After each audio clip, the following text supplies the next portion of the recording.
Hey, I'm Natasha, founder of Never Lunch on a Friday. Welcome to the podcast. If you've never been here before, this is where we talk about helping female founders heal from the unconscious trauma that keeps us stuck so that we can grow and achieve the goals that we have. And I have been an entrepreneur my entire career. I've been running my own business since I was 13 years old. And I know firsthand how things we think, things we believe, our limitations, our fears. It sounds cliche, but literally that's it. That's what keeps us from achieving what we want to achieve, what we've set out to achieve. And I love talking about somatic healing through our body, through our nervous system. And I really do believe that a lot of the trauma that keeps us stuck is unconscious. It's like if we knew why we did it, we wouldn't do it. And then if we knew how to heal it, we would, right? And it's just like these nets. I like to give the visual of you're in a fishing net. And I don't know why I like this visual. Maybe there's something better. I don't know. But you're in a fishing net and you're all cooped up in this net. And all around you are these cords of the net, right? And every time we cut a cord or cut a piece of the rope or whatever the term would be, you have more space. And eventually you will be out of the net. And to be successful per your definition of whatever success is not a number. Success, you get to decide what success is for you. There will always be more net to cut, right? But what are the pieces that are at this place, at this level? And I want to talk about that today. And I want to talk about how, as entrepreneurs, we are allowed to build businesses that support us. I know from my experience, I have always been the kind of person that's no pain, no gain. And I hate that expression now. I've been an athlete, I've been weight training, I've been all the things. And it's like, if you think it hurts, then it's better. And I've built that as a business. Like I cold called in a boiler room cold called for 6 years. And I've taken clients I didn't want to take and worked with people I didn't like. And you do all these things, you suffer. And we've equated suffering as part of the entrepreneurship journey. And I want to challenge that thought. I want to challenge the thought of no pain, no gain. You have to suffer for success. And it's not that you don't work. It's not that we don't do the things. Yes, we do the things. If you've listened to the podcast, I definitely talk about we have to do the work. And the work may be the internal healing you need to do. It may be like the business development you need to do. It may be improving your processes. It may be hiring somebody. Yes, we need to do the work, but it doesn't have to be painful to count. And I just hear myself say that and I just laugh because I'm like, my entire adult life, I've been the kind of person that, feel the burn. And if it doesn't hurt, you're not doing it right. And if you're not tired, you're not wasted, you're not exhausted. Okay, there's something wrong with your entrepreneurship journey. You're not really an entrepreneur unless you're in pain. And I think that is a lie we've all bought into as a culture. We've somehow romanticized this idea of being an entrepreneur and of that, okay, the entrepreneur is that 18 hours a day, hard striving, no sleeping. Like we've labeled entrepreneurship that. Where an entrepreneur is someone who solves problems for a profit. And so you can set that up however you want. You do not have to be, the type of person that's like first one in, last one out. Not necessarily. It depends what you want to do. And so today I want to talk about pieces you can put in place to build a business that supports you. Because if you don't have the pieces, if you are not supported, if you are struggling and stressed all the time, you do not have to do that to achieve the results you want. That does not have to be the case. And the first thing I want to talk about is revenue.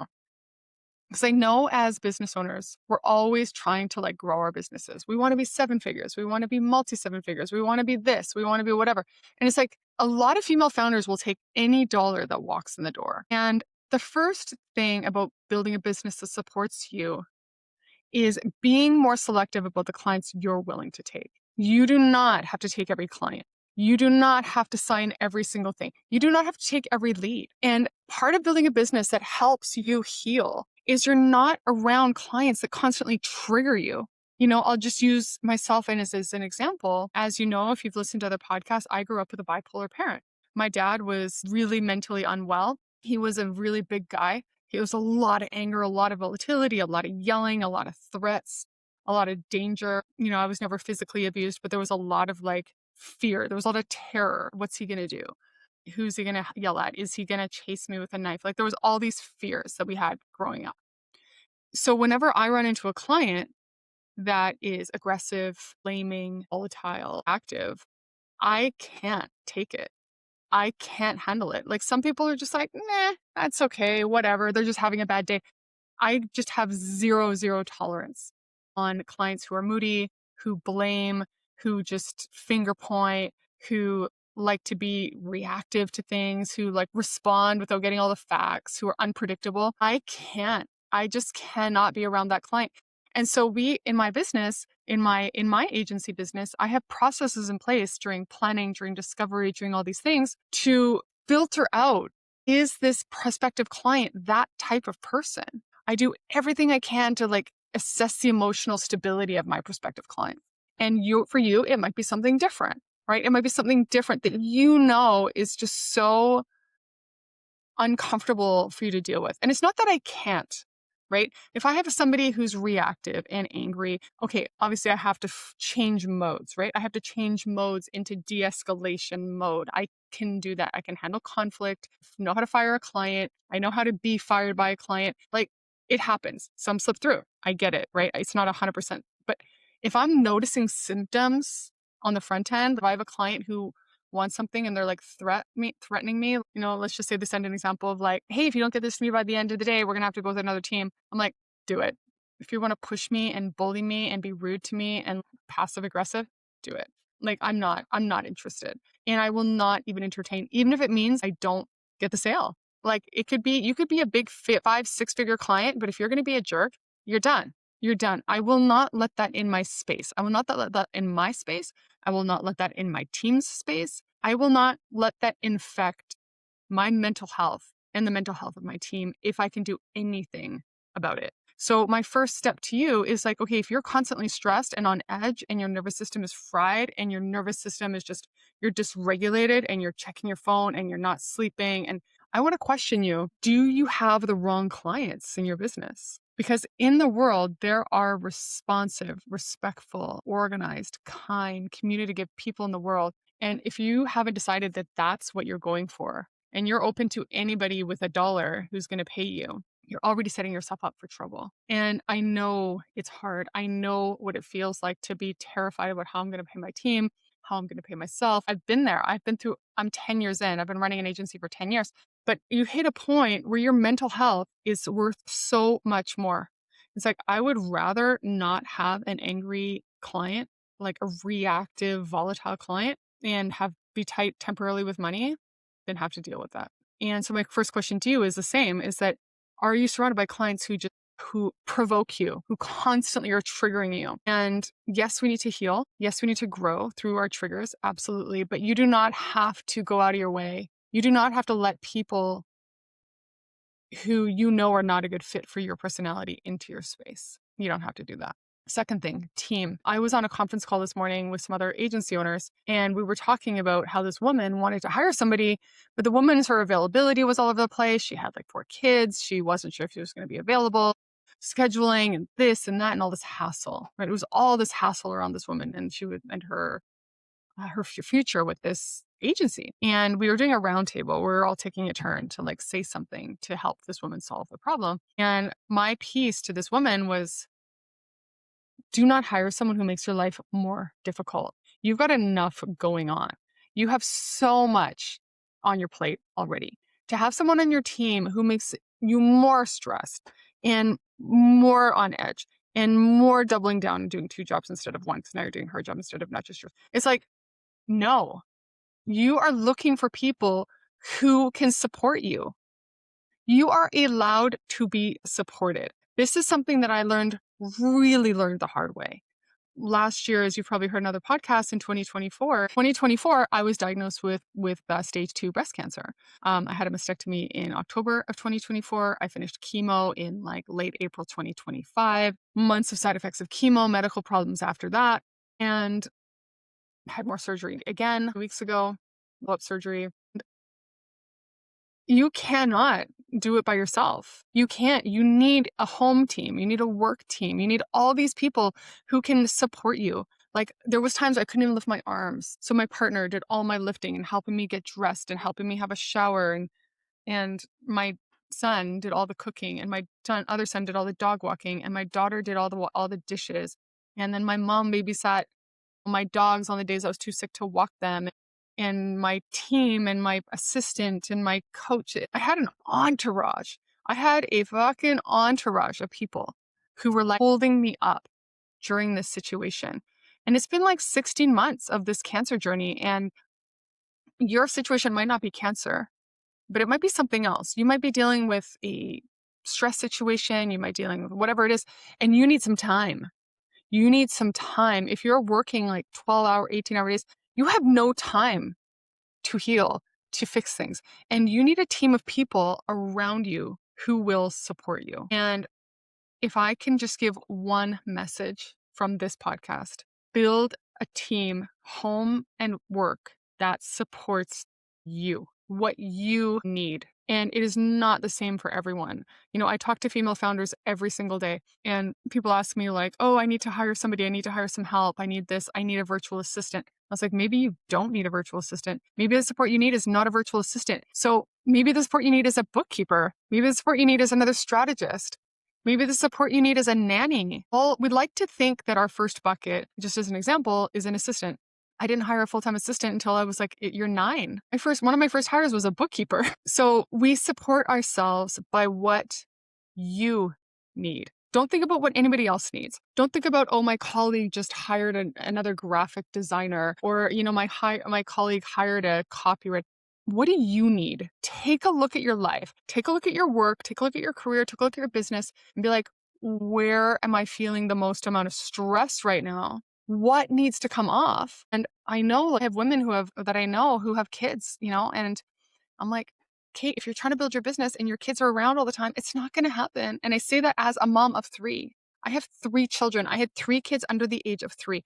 I know what I'm talking about. But when my kids were little, really, really little, I had a live out nanny who came between 9 to 2. She came to the house. She watched the kids. She brought the babies in. I fed them. She brought them out, in and out, and I saw them, and she did all the dishes, and she helped prep meals, and she did all the laundry, and she did all the cleaning. And oh my God, like I could not have kept a business running if I had had to do it all. You know, a lot of parents are afraid of putting their kids in daycare, and this is maybe very controversial, but my kids loved daycare. I know a lot of parents, and they're so sad bringing their daughter or son to daycare, and they're so afraid, and oh my gosh, and I'm a bad mom, and they're going to daycare. I'm like, the kids love being at daycare. There's other kids, there's crafts, there's activities, there's field trips. They do all these fun things that if you're trying to work from home, you're not doing. And I just challenge you to challenge your thinking about childcare. It might be your in-laws. It might be someone in your family. It might be something, but a home example of getting support is getting some childcare if you don't have it, or if you don't have enough, rethinking it. Okay, what would that look like? How could I do that? I am a feminist, but I am also a mom. And I have only ever built my business between 9 and 2, and while my kids were at school. And after 2, my kids would come home and I would be in mom mode. I've never been the type of mom who works long days, but I'm also not so naive to say that I built a business with my kids home. Absolutely not. It would have been impossible. So get some help, get supported, get a house cleaner. You know, until last year when I was sick and chemo and I wasn't allowed to have anybody in the house, I had a housekeeper who came every 2 weeks and she cleaned. I mean, my kids are teenagers now, so I don't have daycare and nannies, but I had someone who cleaned. She came and she cooked. Oh my God. Oh my gosh. Like someone's cleaning your bathroom. Someone's doing all these things that you don't have time to do. Or you're doing them and you're doing them on your day off when you could be with your family, or you could be going for a hike, or you could be going dancing, or you could be doing whatever it is that you do, but you're not, you're cleaning. Okay. Like maybe you need support with your cleaning, right? At work, maybe you need support with someone helping you organize all your processes. You need to hire someone whose specialty is process development, or you need to hire, as I said, a bookkeeper, an assistant, an extra person, a COO. You need to hire a coach. You need to maybe you need help. And I really challenge you. And women, we are so bad at this. And I include myself in this, is that let yourself be supported. Oh my God, let yourself be supported. I remember during chemo, like I was just on my ass. And my sister, I have 3 sisters and 2 brothers, and my little baby sister, she'd come over and she works from home, so she brought her laptop. She'd just sit around and beside me on the couch, and I'd be lying and passed out and feeling awful. She was just there. She didn't even do anything. She would have gone for food or gone for whatever, but it was just being supported. I needed that support. I needed someone there to like hold my hair if I'd had any hair, figuratively, right? It is so hard for us to break this conditioning that we need to do everything. There's some sort of superwoman complex that this is one of my biggest pet peeves.